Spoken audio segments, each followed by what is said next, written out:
Selamat malam, selamat berjumpa kembali bersama saya, mahasiswa Universitas Nusa Cendana Kupang, Fakultas Ilmu Sosial dan Ilmu Politik. Senama Firenus Nanga. Saya di sini akan membahas materi dari mata kuliah Sosiologi Terapan dengan tema media sosial, politik, dan negara. Yang pertama, kita akan membahas apakah media sosial itu. Kemunculan media sosial dapat dilacak ketika Tim O'Reilly pada tahun 2005 memperkenalkan istilah Web 2.0 pada tahun 2005. Sementara O'Reilly mengklaim bahwa Web 2.0 pada tahun 2.0 menunjukkan perubahan aktual di mana kecerdasan kolektif penggunaan menciptakan nilai platform seperti Google, Amazon, Wikipedia, atau Craigslist dalam komunitas pengguna yang terhubung. Ia mengakui istilah tersebut terutama dibuat untuk mengidentifikasi kebutuhan strategi ekonomi baru perusahaan internet setelah krisis.com, di mana meletusnya gelembung finansial menyebabkan banyak perusahaan internet runtuh. Jadi, dia menyatakan dalam sebuah makalah yang diterbitkan 5 tahun setelah menciptakan istilah Web 2.0 bahwa kategori ini adalah pernyataan tentang kedatangan kedua web setelah kehancuran .com pada konferensi yang dirancang untuk memulihkan kepercayaan industri yang telah kehilangan jalannya setelah kehancuran .com. Michael Mandiber berpendapat bahwa gagasan media sosial telah dikaitkan dengan berbagai konsep. Favorit media perusahaan menggunakan konten yang dihasilkan budaya konvergensi yang berfokus pada industri media. Henry Jenkins, Jay Roshen, orang-orang yang sebelumnya dikenal sebagai penonton media partisipatif yang ditanamkan secara politis. Produksi sejawat berorientasi proses. Yosai O'Reilly, pernyataan tentang apakah dan bagaimana jejaring sosial itu atau telah menjadi bergantung pada pertanyaan teoritis yang sangat sosial.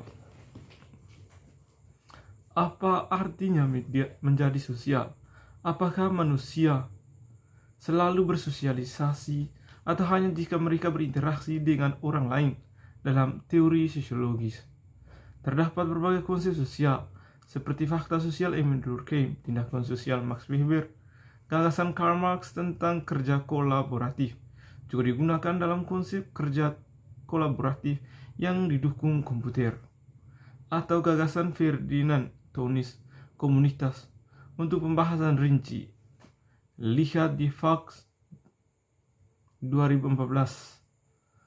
Bergantung pada konsep sosialitas mana yang digunakan seseorang mendapat jawaban berbeda untuk pertanyaan apakah web itu sosial dan apakah sosialitas adalah kualitas web baru.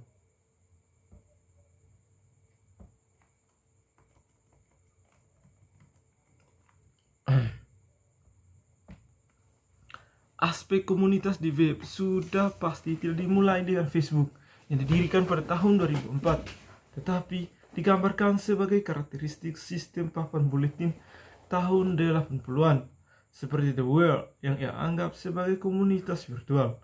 Kerja kolaboratif seperti misalnya pengeditan artikel secara kooperatif yang dilakukan di Wikipedia agar baru segera fenomena dominan di www, tetapi hal baru dalam komputasi.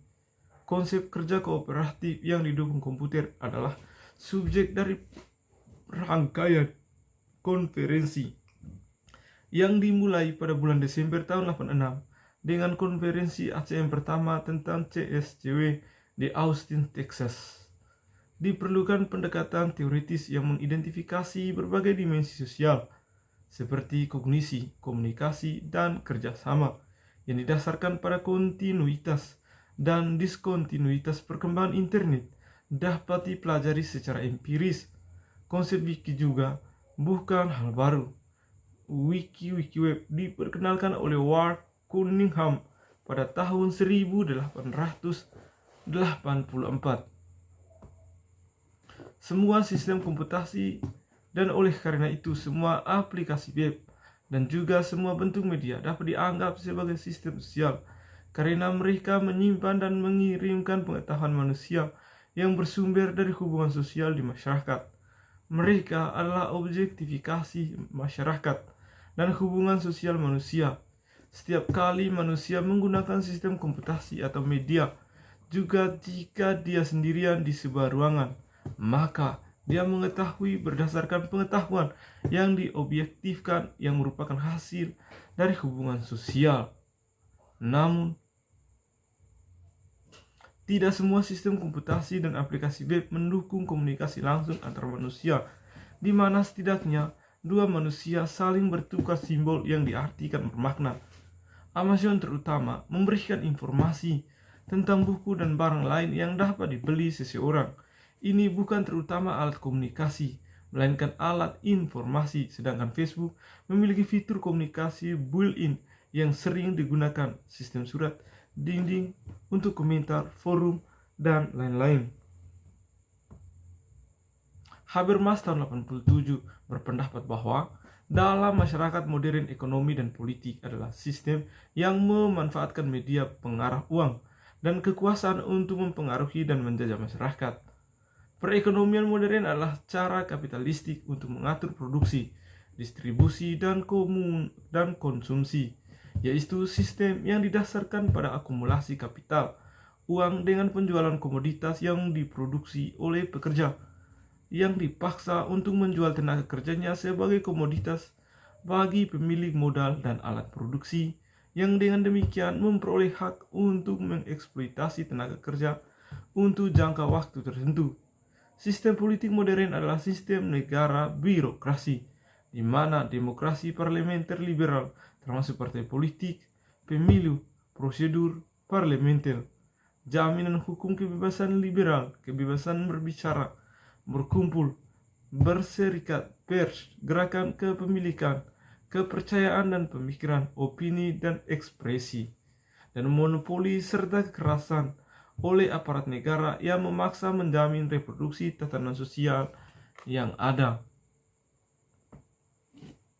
Selain ekonomi kapitalis dan negara, masyarakat modern juga terdiri dari lingkungan budaya yang dapat dibagi menjadi budaya privat dan budaya publik.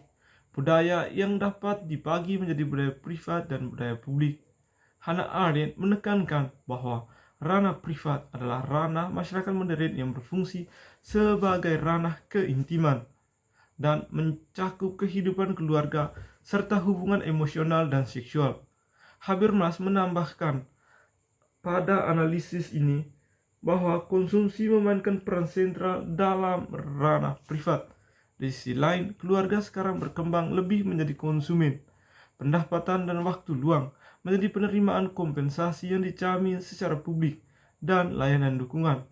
Otonomi swasta dipertahankan, tidak begitu banyak dalam fungsi kontrol, melainkan dalam fungsi konsumsi. Dia lebih lanjut menunjukkan bahwa lingkungan pribadi adalah bidang kegiatan waktu luang. Perilaku waktu luang menyediakan kunci privasi terang benderang dari bidang baru untuk eksternalisasi dari apa yang dinyatakan sebagai kehidupan batin.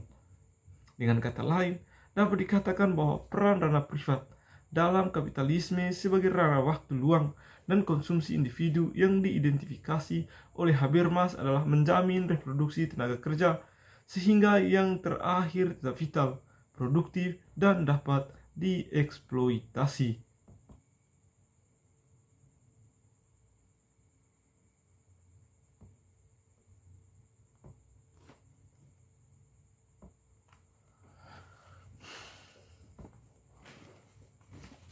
Louis Althusser tahun 71 membedakan antara aparat negara yang represif dan ideologis.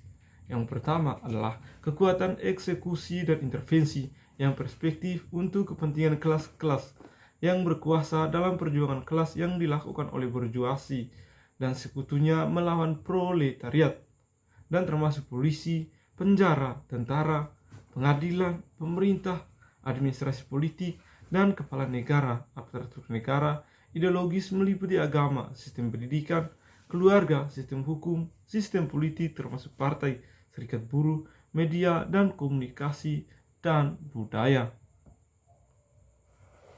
Althusser memiliki konsep negara seluas mungkin sejauh yang secara teoritis mengandaikan diferensiasi negara dari ekonomi.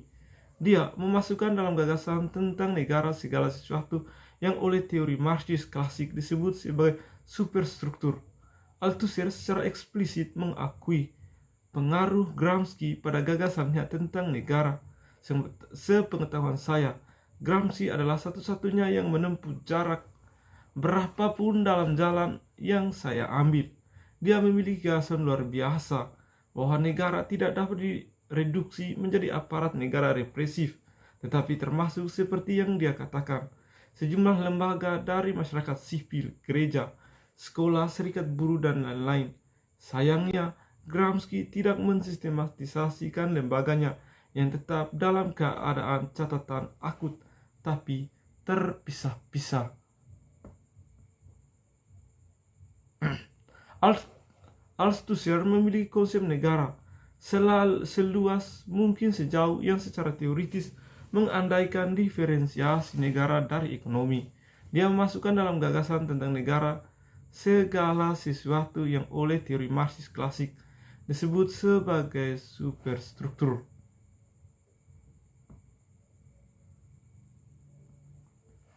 Sekian dan terima kasih pembahasan pada kesempatan kali ini. Sampai jumpa di video selanjutnya. Tuhan memberkati kita semua.